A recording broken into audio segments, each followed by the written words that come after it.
this is my channel, The Fancy Hat Lady Reads. I'm wearing a very exciting hat today. This was the hat that I made for this year's Easter bonnet parade in New York.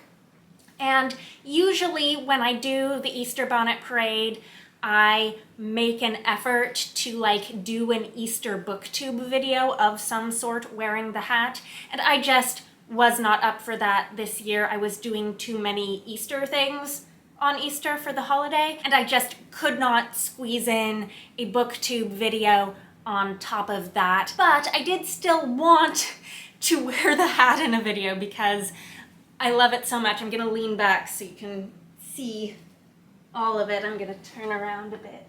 Yes. The full view. Okay. I still wanted to wear this hat in a video, and I thought to myself that because I have not done a book haul since the end of January, I have this absolutely massive spring book haul to do, and so that seemed like a perfect opportunity to wear the massive spring hat. See what I did there? So this is a book haul that covers books that I bought in the months of February, March, April, and May. That's 4 months. It's 28 books. It is way more books than you saw in the thumbnail because I could only hold so many of them up with my own 2 arms. So I have these sorted into some stacks. The first stack is going to be pre-orders that arrived during this period. The second stack is going to be books that I bought in person at new bookstores. The third stack is books that I ordered online from Strand in 2 separate orders. And then the final stack is going to be used books from a variety of different bookstores. So starting with the pre-orders, I'm going to show the 1 and maybe a half of these that I have already read. The first is Flight by Angela Slater with illustrations by Kathleen Jennings. This is from P.S. Publishing, which is in the UK, so I ordered this to be shipped internationally. It was something that I ordered the special fancy signed edition on a whim when I saw it was available and had been announced, and then I forgot about it until it showed up months later. So that was a very pleasant surprise to me. This is a short fairy tale story that was first published in the anthology Once Upon a Time New Fairy Tales in 2013, and it's, I believe, been reprinted in a few other anthologies since then, but I had never read it before. And this is just beautifully illustrated with Kathleen Jennings' art. Here's another page with a non-spoilery illustration. It also has these lovely, beautiful end pages. I have read this. I posted some of my thoughts on Goodreads if you're curious. I had some reservations about the story, even though I really like Angela Slater's fairy tale writing and I absolutely love the artwork. But I will probably be talking about this in greater depth in a future wrap-up. My next pre-order, which is the one I have sort of read, is the second volume of Heaven Official's Blessing by Mo-Xiang Tong-Shu. This is a serialized translation of a Chinese web novel. I am buying these as they are released in English because I read an unofficial fan translation, and this is an edited version of that same translation that was online. But because I read a free version of something that is supposed to be paid content, I am buying these as they are released to support the official English publication. I know there is some online controversy right now about how this publisher, 7Cs, is handling some of this author's other titles, and also the fact that the employees of the publisher are fighting to unionize. I don't know whether or not that will ultimately affect my decision to continue to purchase these as they are released. But that's just to say, if you were planning on jumping into the comments to say, Kelsey, are you aware? Have you heard? Yes, I am aware. Okay, on to pre-orders that I absolutely have not touched or started reading yet in any form. The first one that came in February was In the Serpent's Wake by Rachel Hartman. This is the sequel to Tess of the Road. I really intended to go back in this series universe world and read Seraphina and Shadowscale before this one came out, because I read Tess of the Road without reading either of those first. I loved it. I will absolutely read every book in this world eventually. But now that this is already out, I have to reevaluate, am I going to actually manage to read those other two books first, or do I just go straight into this? I think I still want to read Seraphina and Shadowscale and maybe reread Tess of the Road first, but we'll see. This is YA fantasy. My next pre-order was Nettle and Bone by T. Kingfisher. This is a standalone dark fairy tale novel. Very excited to read this. I have very high hopes for it. And then the last book I pre-ordered was Uncommon Charm. This is by Emily Bergslien and Kat Weaver. This is a novella from Neon Hemlock Press. They did like a crowdfunding pre-order campaign for their year's novellas, and this is the one that I pre-ordered through that campaign. This is a fantasy novella. It's described as a 1920s gothic comedy. It has a gorgeous cover. Anyways, very high hopes for this one. That was the last of my pre-orders. Now on to the things that I bought in assorted brick and mortar bookstores. Back in February, I read Ancillary Justice by Leckie and decided that was a series I wanted to continue with. I only had books 1 and 3 though. I didn't have a copy of book 2, and I thought, oh no, if I wait to see if I can snag a used copy of book 2 somewhere for like a bargain deal, it will end up being too long since I read book 1. And I will never end up reading book 2. If there was ever a time to go out to my local indie bookstore and buy a book that they have on the shelves for full price, this is it. This is the time. So I went to one of my local indie bookstores, McNally Jackson, and I bought Ancillary Sword, which is the second book. Have I read this yet? No, I am bogged down by Hugo reading right now. It happens every year, like clockwork. Do I have a plan to pick this up anytime in the near future? No, but at least I have it, and I do hope I will be able to read it before I forget too much about book 1. And then while I was there, I saw that they had on a discount bargain table a copy of Witchmark by C.L. Polk. You are thinking, Kelsey, haven't you already read this? And yes, but I read an e-arc. So I have never owned a physical copy, and I do have physical copies of both books 2 and 3.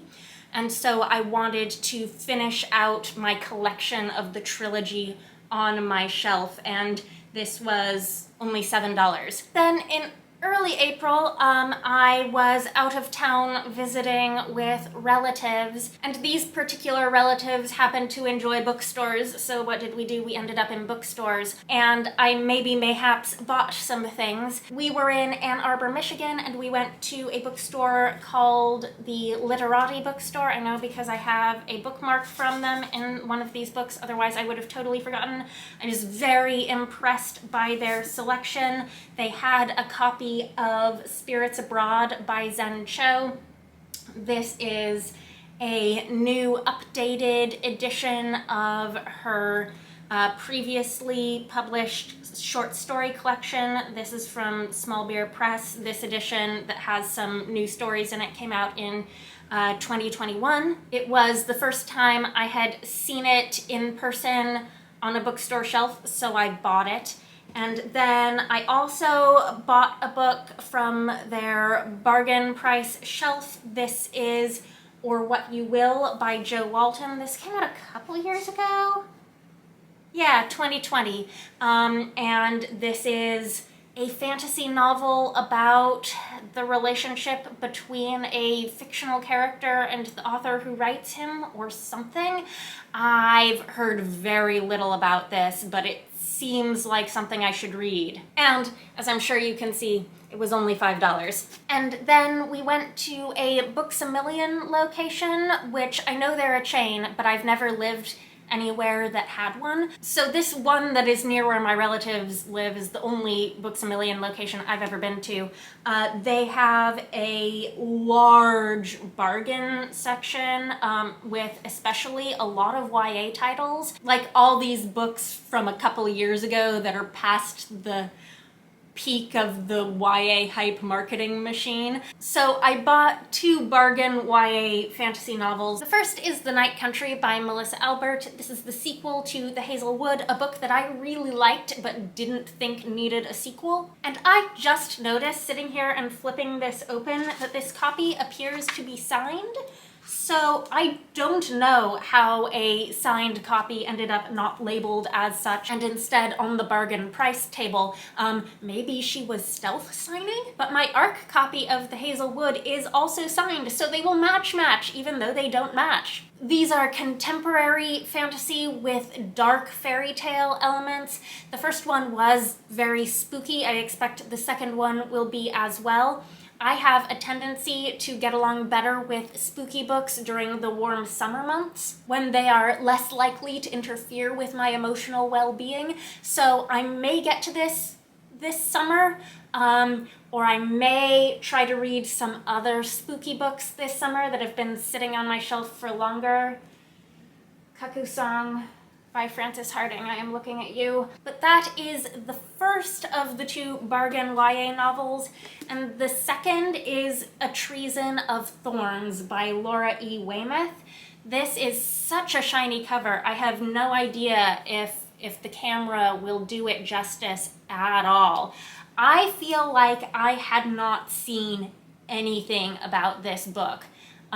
Even though it came out in 2019, it was the author's second novel. Her first, I remember seeing a ton of all of that YA debut novel buzz around The Light Between Worlds. I'm very skeptical of YA fantasy debuts these days, so I didn't pick that one up. This one I did not even know it existed until I saw this cover, and I was like, even if I had seen this cover in another bookstore before in person, like, I would have remembered you. I think this came out in late 2019, so like maybe it was out in stores and then the pandemic happened and like I just never saw it anywhere. But the beautiful cover is one point in its favor. The fact that it's a standalone is another point in its favor. And then what sold me is the fact that this is a historical fantasy novel about a magical family estate. And like, I've been very into stories with magic estates and magical houses lately. Like, that's a very specific thing that I happen to be into right now. So I thought it would be worth trying this one out for the bargain price. I'm gonna try once again to show this to the camera in a way that the glare doesn't make it, because it's so shiny, doesn't make it totally impossible to see. I don't know if I'm succeeding. There we go, maybe. Even the spine has like this beautiful purple pattern on it. It's just gorgeous. It's so pretty. I hope it's good. Okay, moving on to those 2 online Strand orders. The Strand is one of those bookstores where to order from them online, they have to actually have the book in stock, either in the store or in their warehouse. You can't just order any book in print from them, but they do have a not insignificant number of small press and self-published titles in their warehouse storage that aren't necessarily books that they stock on shelves in the store, but you can order them online. Again, nowhere near exhaustive selection, but definitely a number of things I was looking for. So most of the books in these 2 orders were that sort of small press, indie, self-published type of book. I actually did in-store pickup for these orders to save on shipping costs. The first batch of books that I bought were all in one series. I read the first book and knew it was a series I was going to want to read the rest of. This is books 2, 3, and 4 of the Starrill Quartet by A.J. Lancaster. Book 2 is The Prince of Secrets. Book 3 is the Court of Mortals, and then book 4 is the King of Fairy. And I was just saying about magical family estates. This is also a magical family estate story. The first book was The Lord of Starrill, and I would look at that word and I would pronounce it Starrill, but it turns out that like everything in the book to do with this family and the estate is a reference to stars, so I think it is Starrill. This series is secondary world fantasy of manners with some fae and some romance. The first book was a really quick read for me. I'm hoping to enjoy the rest of them just as much. And then I was not going to buy more books from Strand Online, except that it so happened that they had, just after I picked up these ones, they had an online sale for Independent Bookstore Day. They were doing a discount on all online purchases for Independent Bookstore Day, so I bought another batch of books. First, I nabbed these 2 self-published novellas by Alexandra Rowland.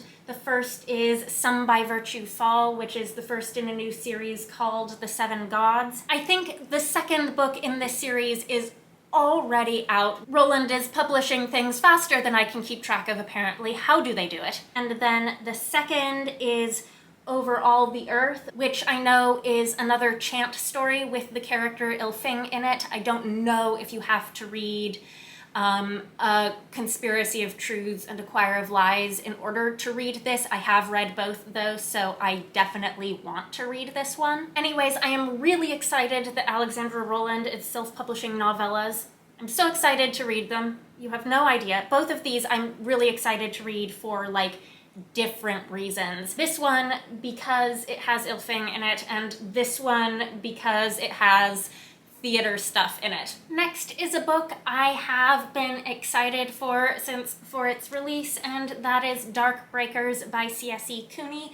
This is a collection of fiction set in the same world as Desdemona and the Deep. It's published by Mythic Delirium Books, which is a small press. Desdemona and the Deep was a Tor.com novella that I really loved, so you bet I was gonna want to pick this up. C.S.E. Cooney has also, though, an unrelated novel recently published called Saint Death's Daughter that I am possibly more excited to like pick up and read imminently than this one. I don't own a copy of that one yet, though. They didn't have it online from Strand. But I do have a library hold on that one, so if that comes in soon and I have time to read it before it's due back, I might end up reading Saint Death's Daughter before I get to this one. We'll see. Story collections in general do tend to like languish on my TBR. I wish that weren't true, but they do. The next book that I bought in that order is also a story collection. This was one that I was looking at it in the store, so I knew it was something they had in stock. I was looking at it when I went to pick up the first online order, and I was like yay close to buying it, and I was like no. And then that online sale happened, and so I bought it. This is Kingdoms of Elfin by Sylvia Townsend Warner. This is a fairly new edition of a book that was originally published in 1977. It's a collection of interconnected short stories by an author who is best known for things that are not fantasy, but this is fantasy. I am always interested in this sort of history of the fantasy genre, especially when it comes from women authors and also features things like Elflands and such. That's very much my thing. So this is a lesser known classic that I'm hoping to read, that I am happy to have on my shelves. And then the last book from this order is the most like mainstream recent publishing release of the batch, and that is Lake Lore by Anna Marie McLemore. Anna Marie McLemore writes young adult standalone magical realism novels that I generally love. I sort of intended to pre-order this one, but then forgot. This one apparently has like a magical underwater otherworld. What can I say? I am a sucker for a magical underwater otherworld. Very, very high hopes for this one. And then the rest of the books that I have here are all of the used books, which I must tell you is the biggest stack of the stacks. The first three on the top here were all $1 mass market paperbacks. The first is The Shape Changer's Wife by Sharon Shin. This was Sharon Shin's debut novel. She's an author I've been meaning to read for years and years. I finally have a copy of Summers at Castle Auburn, which is the first book of hers that I want to read. It's probably one of her most beloved. But I'm assuming that Sharon Shin is an author I'm going to want to read multiple books by, and I am more inclined to pick up a standalone than a new series. And this is also, I'm pretty sure, a standalone. Next is this copy of To Say Nothing of the Dog by Connie Willis. This is the second of her Oxford time travel books, and the reason I have never read this book or picked up a copy, even though I've known about it for years, is that even though I am fully aware that you don't have to read Doomsday Book first, I sort of felt like I should. Like I would somehow be a naughty little reader if I didn't do my due diligence and read Doomsday Book before reading To Say Nothing of the Dog. And the thing was, I have never wanted to read Doomsday Book. I know it is very heavy and that this one is comedic, and I have always wanted to read the comedic one. I have never been willing to read the serious one. And I no longer care. I now feel completely confident in saying that if I pick up one of the Oxford time travel books, it will be To Say Nothing of the Dog and not Doomsday Book. I have no intention of reading Doomsday Book, but I do want to read this one. And then the third of the $1 mass market paperback is King's Dragon by Kate Elliott, an author who has been recommended to me many a time. This is the first book in the Crown of Stars series, which is not where I intend to start with Kate Elliott, despite the fact that this is now the only book of hers I own. So we'll see how that goes. There are other books of hers that I intend to read more strongly than I intend to read this one. But it was $1 at a used bookstore and the first in a series, so I bought it. This is a chunkster. It has a map and a family tree in it. We'll see. Next on the used book stack, we have a couple more $1 books that are not mass market paperbacks. These are trade paperbacks. The first is The Picture of Dorian Gray by Oscar Wilde. This is one of those things where it's just a travesty that I haven't read it, and I am aware that it is a travesty that I haven't read it. I expect this to become a new favorite classic when I eventually read it. I have no idea why I had never bought a copy before. Actually, I know why I hadn't bought a copy before. It's because I kept thinking that someday I was going to find a really nice copy for like a super cheap price at a used bookstore, and then for a long time I just never did. I finally have, so I have it now. And then the second $1 book that I bought is The Riddle by Alison Croghan. This is the second in the Book of Pelennor series.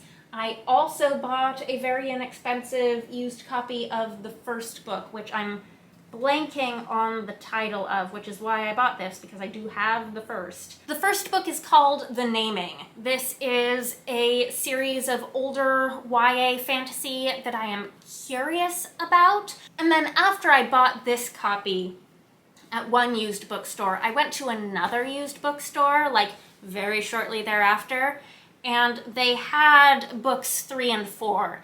So I bought books 3 and 4. I have mismatching editions here. These are the newer editions. These are the older editions. I think I have the newer edition of book 1. Book 3 is The Crow, and book 4 is The Singing. I know it's probably unwise to collect a long series like this before starting them, but I thought it was just like, it was fate that I saw books 3 and 4 used. These were only $4 each just after picking up book 2. So yeah, all of these, the books of Pelennor. There are only 2 more used books left in this haul. The first is a novella that I have already read. This is Fireheart Tiger by Elliott de Bodard.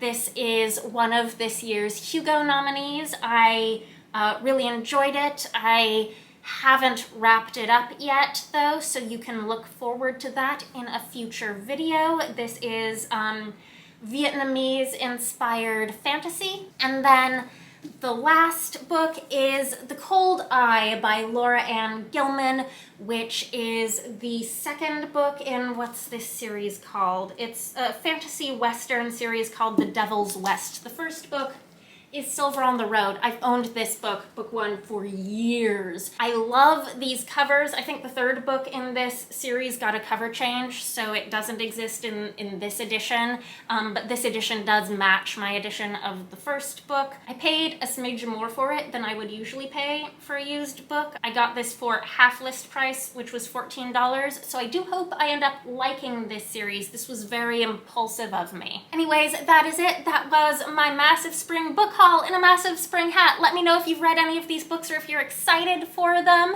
I hope you all have a very nice day. That is all. Bye for now.